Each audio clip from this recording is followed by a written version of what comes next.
Hello friends, स्वागत आहे तुमचं आपल्या नवीन व्हिडिओमध्ये। या व्हिडिओमध्ये आपण MPSC राज्यसेवा तसेच कंबाईन परीक्षेसाठी महत्त्वाचे निर्देशांक बघणार आहोत। तर बघा, 14 जूनच्या परीक्षेपूर्वी हे निर्देशांक तुम्ही बघून घ्या। तर बघा, पहिला निर्देशांक आहे महिला शांतता आणि सुरक्षा निर्देशांक 2025-26। तर त्यामध्ये बघा, भारताचे 131वे स्थान आहे। हेनली पासपोर्ट इंडेक्स 2026 जो की फेब्रुवारीमध्ये रिलीज झाला होता, त्याच्यामध्ये भारताचा 75वा क्रमांक आहे। त्यानंतर आता 75वा, याच्या आधी आपल्या भारताचं स्थान 85, 80, 85 यामध्येच होतं, परंतु आता पहिल्यांदाच हे स्थान 75ला गेलेले आहे, त्यामुळे तुम्ही ते लक्षात ठेवा।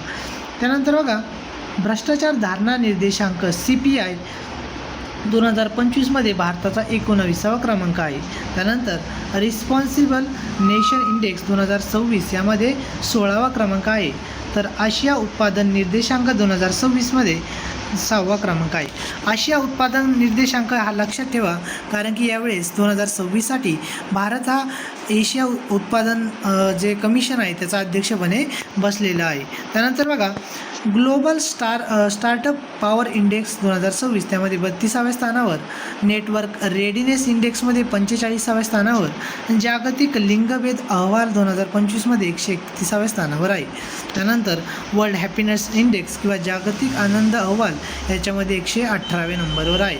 तर बघा, हा एक देखील इम्पॉर्टंट आहे, म्हणजे वर्ल्ड हॅपीनेस इंडेक्सवर बऱ्याच वेळेस प्रश्न विचारलेला आहे, त्यामुळे 118 नंबर ही रँकिंग तुम्ही लक्षात ठेवा। त्यासोबतच आता जागतिक प्रेस स्वातंत्र्य निर्देशांक 2025, आता हा 151 आहे, परंतु आता तुम्ही हा 157 लक्षात ठेवा।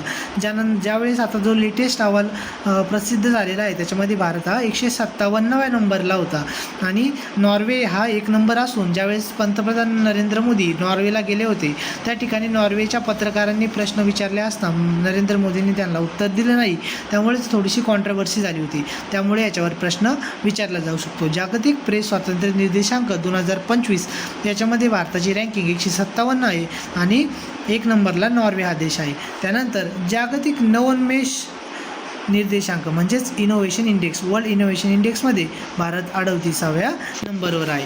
तर बघा, आता याच्यामध्ये जर इम्पॉर्टंट आपण बघितले तर महिला शांतता आणि सुरक्षा निर्देशांक सोबत हेनली पासपोर्ट निर्देशांक, त्यानंतर आशिया उत्पादन निर्देशांक, त्यासोबतच जागतिक लिंगभेद अहवाल, जागतिक आनंद अहवाल म्हणजे वर्ल्ड हॅपीनेस इंडेक्स, आणि नंतर जागतिक प्रेस स्वातंत्र्य म्हणजे प्रेस फ्रीडम इंडेक्स, ह्या ज्या महत्त्वाच्या आहे त्या तुम्ही लक्षात ठेवा। या रँकिंग तुमच्या तोंडपाठ पाहिजे, याच्यावर प्रश्न विचारला जाऊ शकतो, आणि याआधी देखील MPSC राज्यसेवा आणि कंबाईनला डायरेक्ट निर्देशांकावर प्रश्न विचारलेले आहे।